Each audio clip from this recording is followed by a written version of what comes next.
Nós estávamos falando sobre a polêmica do Faustão aí. O Faustão teve um problema no coração, precisou fazer um transplante cardíaco, né?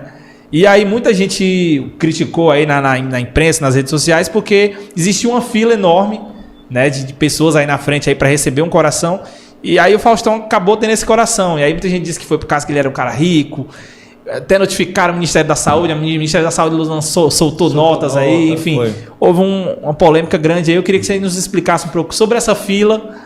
Por que o Faustão recebeu esse coração antes dessas pessoas? Existe alguma forma de burlar esse sistema? Você acha que existe alguma coisa desse tipo? É assim, gente, ó. Eu não acompanhei detalhes do caso do Faustão, certo? Mas o que é que eu quero explicar? Existe uma doença que ela é crônica, né? Que ela é grave, que ela é progressiva, que se chama insuficiência cardíaca. E a insuficiência cardíaca é o coração crescido. Então o coração ele bate, ao invés de bater forte, ele bate fraquinho. Ele não tem força para bombear o sangue. E essa diagnóstico, a insuficiência cardíaca, esse diagnóstico, ele é um diagnóstico sindrômico, ele é uma consequência de outras doenças. Pode ser uma consequência da doença do barbeiro, pode ser uma consequência da doença de Chagas, que é a doença do barbeiro, de uma pressão alta, de um infarto. Então a insuficiência cardíaca é uma doença crônica, progressiva, que o coração vai crescendo e vai ficando fraco. Isso pode começar da pessoa nova. Da pessoa nova, por várias doenças, né? Como essas que eu falei, infarto, doença de Chagas, defeitos valvares, pós-miocardite, até por Covid pode dar insuficiência cardíaca, né? Então, pacientes que tiveram câncer, que fazem quimioterapia. Então, o coração vai ficando fraco por vários motivos. E o paciente vai tendo uma progressão, ou seja, ele vai piorando. Ele passa do estágio 1 para a classe funcional 2, para a classe funcional 3, para a classe funcional 4. A classe funcional 3 e 4, o que é a classe 3, doutor Lima? Ele cansa para ir daqui até a esquina. O mínimo de esforço. O mínimo de esforço. Ele cansa para ir da sala para a cozinha de casa, ele fica cansado. Ele é um paciente que perde a capacidade de trabalhar, né? Ele fica inchado. Quando ele se deita para dormir, ele fica sufocado, tem que dormir quase sentado. E o estágio 4, doutor Lima? O estágio 4 é um cansaço praticamente parado. Ele fica todo tempo ofegante. O dia inteiro. O dia inteiro, passa mal, não consegue comer direito. Então o estágio 3, que não melhora com a medicação, ele já entra numa fila de transplante cardíaco. Já para receber um novo coração. Já entra numa fila. Já os hospitais de referência em transplante, aqui no nosso Ceará, é o Hospital de Messejana, que é um dos maiores transplantadores do Brasil, é São Paulo, Recife e depois é Fortaleza. Bacana. Então o Hospital do Coração de Messejana, eu acho que é o terceiro centro. Eu estou confundindo se é Recife ou é Bahia agora, eu esqueci a estatística. Mas a gente é o segundo ou terceiro estado com maior número de transplantes de coração. Né? Mandar um abraço para o professor João Davi, que coordena a equipe de transplante do Hospital de Messejana, né? Então lá faz muitos transplantes. Mas o que é que eu quero dizer?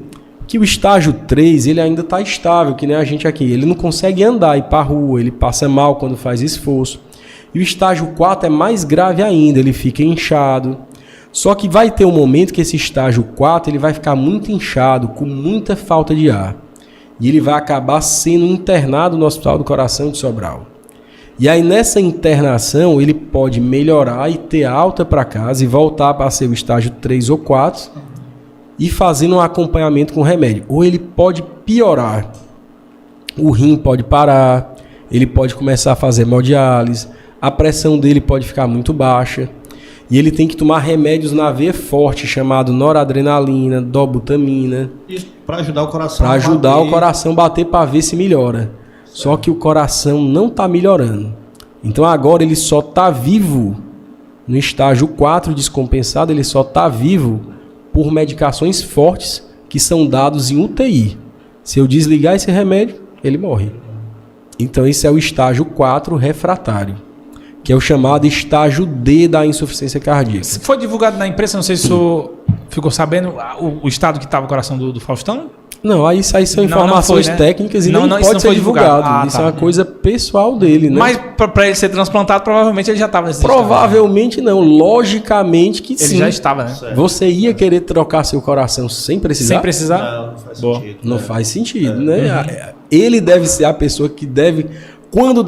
Quando recebeu essa notícia, Eu acho que ninguém no mundo ficou com mais medo do que ele. Perfeitamente. Imagine que se um doutor chega para você, Raul, o seu único jeito é eu trocar seu coração. Tá louco, mano. Lucas, vamos aqui trocar seu coração? Deve ser aterrorizante.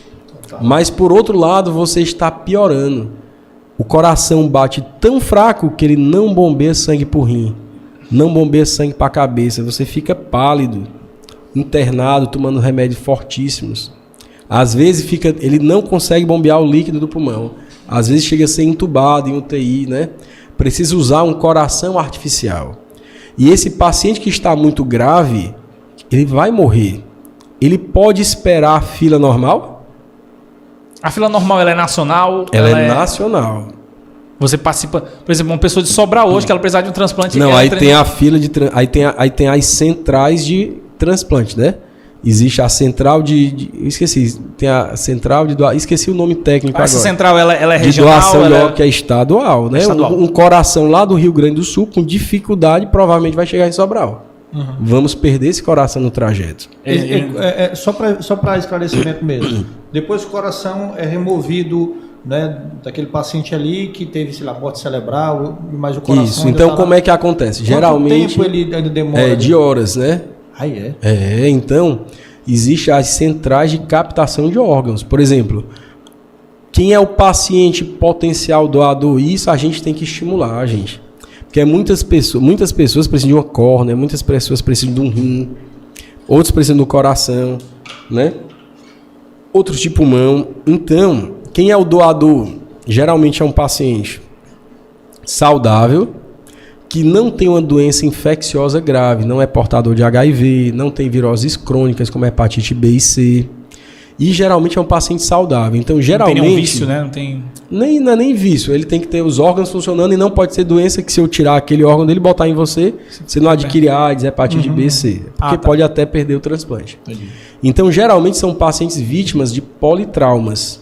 Acidente de moto, tiros, né? Entendeu? Acidente de carro. Idade não importa, né?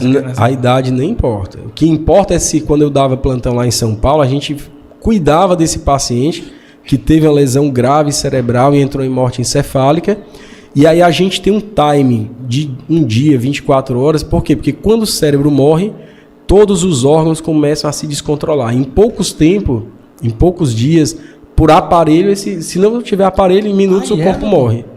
E aí os órgãos começam a entrar em falência. Então, quando o cérebro morre, esse paciente, que a gente chama esse termo técnico de morte encefálica, que é uma coisa extremamente grave, séria, né? Já pensou, não é só um médico que diz, olha, esse paciente sofreu um acidente de moto, o Lima Neto disse, ele está com morte encefálica. Eu tenho que, como médico, fazer vários testes, teste do ouvido, ver pupila, ver reflexo pupilar, ver a atividade do eletro cerebral, ver se tem atividade elétrica pelo eletro. Tenho que chamar outro médico para confirmar o laudo. Então é uma coisa séria. É bem, né? Porque eu estou dizendo que aquele paciente morreu e que ele não vai mais viver.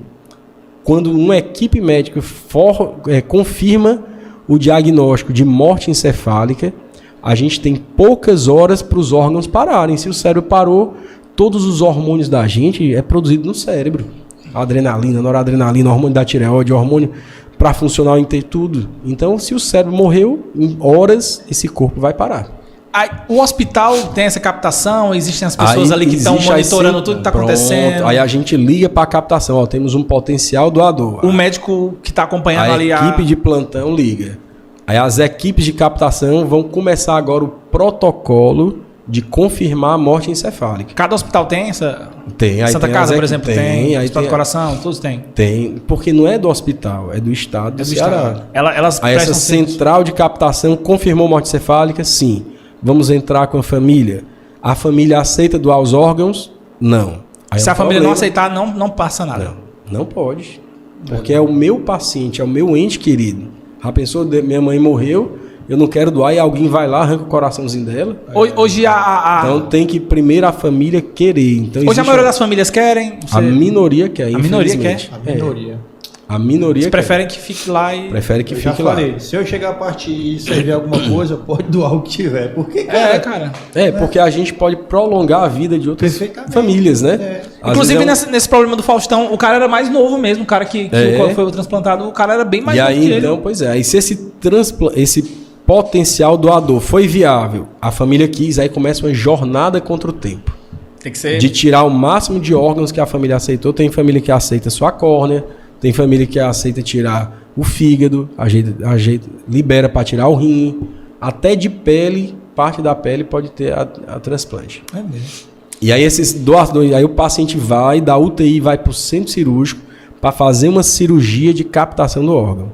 E isso quando a equipe cirúrgica já entra, que vai para captar o órgão, ela já manda para os hospitais que fazem transplante, que tem nas filas, Tem um já coração chama os aqui, já... doadores.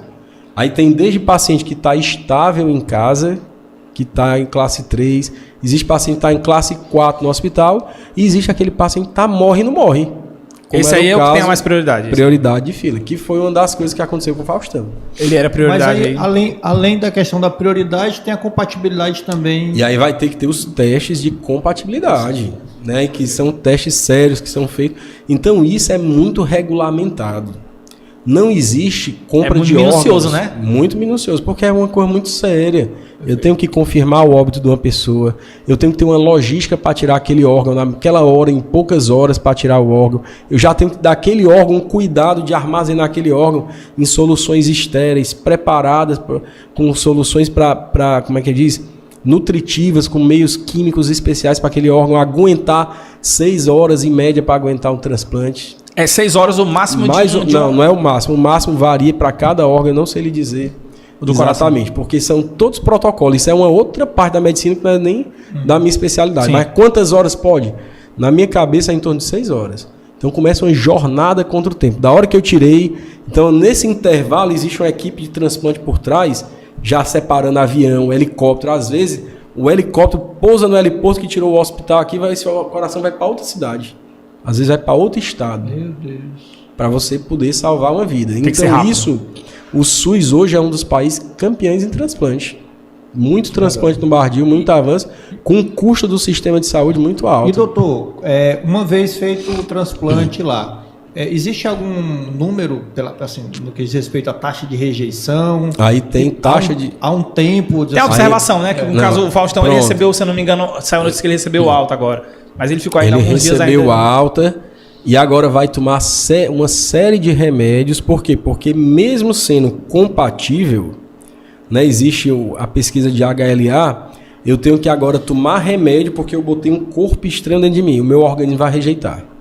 Agora eu tenho que fazer o quê? Tenho que tomar uma série de comprimidos, vários imunossupressores. Naturalmente o corpo vai rejeitar mesmo. Vai, se não tomar remédio, é um corpo estranho. Se cair um cisco no meu olho fica vermelho na mesma hora.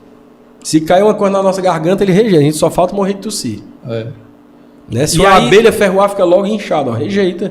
Isso é tudo anticorpo. Imagina. E aí, no caso dele, no caso do Faustão, ele tem que tomar remédio pro corpo entender que aquilo ali faz... Exatamente. Agora nós vamos ter que bombardear ele. Nós vamos ter que pegar o sistema imunológico dele e botar a imunidade dele lá para baixo. O sistema de defesa de infecção do Faustão vai ser desativado. Ele vai entrar numa fase muito perigosa.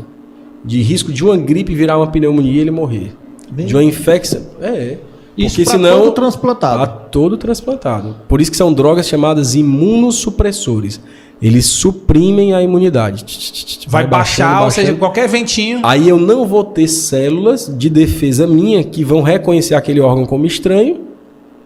Não vou matar aquele órgão. Aí vai chegar uma hora que estabiliza e consegue... Aí vai ficar sempre a imunidade mais baixa. Sempre. Então o paciente transplantado, ele entra num protocolo muito sério de acompanhamento, de consultas nutricional periódica, com cuidado com alimentos, para não ter infecções. Ele não vai conseguir ter a vida que ele tinha antes, não. Não, mas melhora muito a qualidade de vida.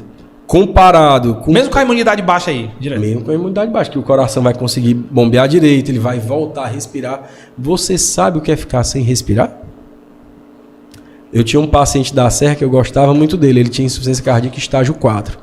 Só que ele era já muito idoso, mais de 80 anos. Né? Já tinha tido infarto, já tinha feito cirurgia ponte safena, já tinha... E esse paciente, eu gostava dele lá de Biapina, um senhorzinho que eu acompanhei muitos anos. Ele, doutor Lima, trabalhei tanto, ele tinha umas casinhas alugadas, era comerciante do interior. A única coisa que é de graça, eu pago meu planozinho de saúde, eu tenho umas casinhas alugadas, não dá nem para eu comprar. É o ar. Olha, doutor, tô aqui agonizando, quero respirar, tem que me dar o oxigênio. Então ele não conseguia respirar, não consegue dormir. Hoje eu atendi uma senhorinha lá de Granja desse jeito, né? É muito ruim, né? Você não consegue viver. Então você pelo menos agora respira. Você entende os riscos, né?